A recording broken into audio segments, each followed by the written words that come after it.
The sun hung low over the endless plains of Montana, spreading golden fire across the sky.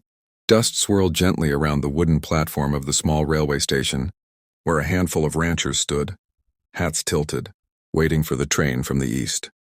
Among them was Caleb Turner, a man known for his silence more than his smile.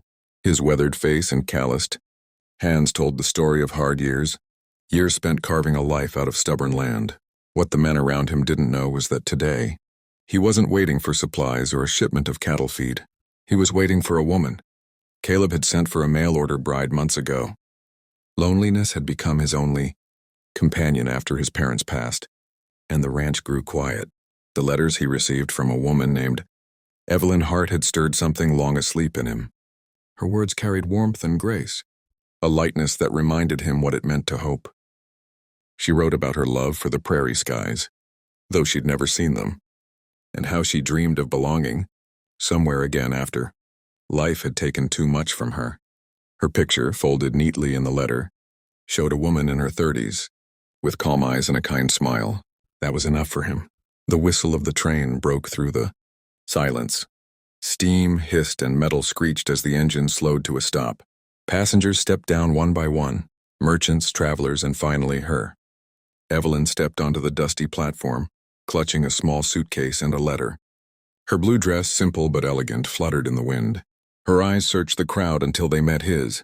Caleb removed his hat, heart pounding in a way it hadn't in years. But before he could step forward, another man, Mr. Grady, the town's mail coordinator, walked up to Evelyn with a frown. He glanced at a sheet of paper in his hand, then back at her. "Miss Hart?" he asked gruffly. "You're not quite what the rancher requested." He asked for someone younger, someone fit to bear children. The words hit the air like a slap. The men nearby exchanged awkward glances. Evelyn blinked, her lips parting slightly, but no sound came.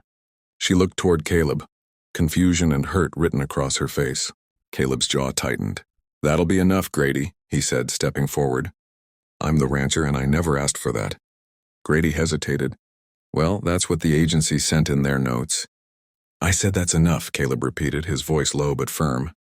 The older man shrugged and walked off, muttering under his breath. Evelyn tried to speak.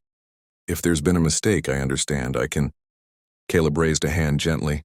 "No mistake that I can see," he said, his eyes steady on hers. "You came a long way, ma'am. You must be tired. Let's get you settled." But Evelyn shook her head slightly, her fingers tightening on the letter. "I was told you wanted someone younger, someone who could give you children. I'm afraid I can't be that for you." Her voice cracked softly. "They said I should go back." He studied her, the way the light caught her hair, the quiet strength in her voice even when it trembled.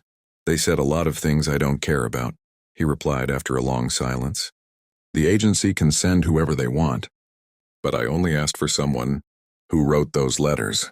He nodded at the paper in her hand. "And that's you." Her eyes filled with tears she tried to hide. "You'd still want me? Even after—" Caleb smiled faintly, just enough to crease the corners of his eyes. "Evelyn, I didn't send for a child. I sent for a woman with a heart. I've had enough of silence on this ranch. I don't care about age. I care about you." The platform seemed to fall silent again.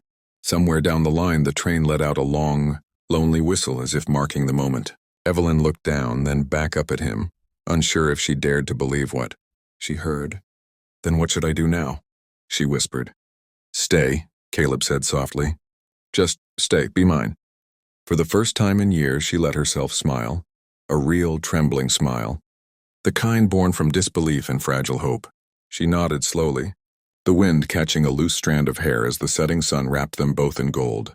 Behind them, the other ranchers looked away, pretending not to notice. But later that night, as the story spread through the small town, they all spoke of how the quiet rancher had told the woman who'd been too old that she was exactly what he'd been waiting for. As the train pulled away, leaving the platform empty, Evelyn turned one last time to watch the fading smoke in the distance. For the first time in years, she didn't feel like she was leaving somewhere. She felt like she was arriving,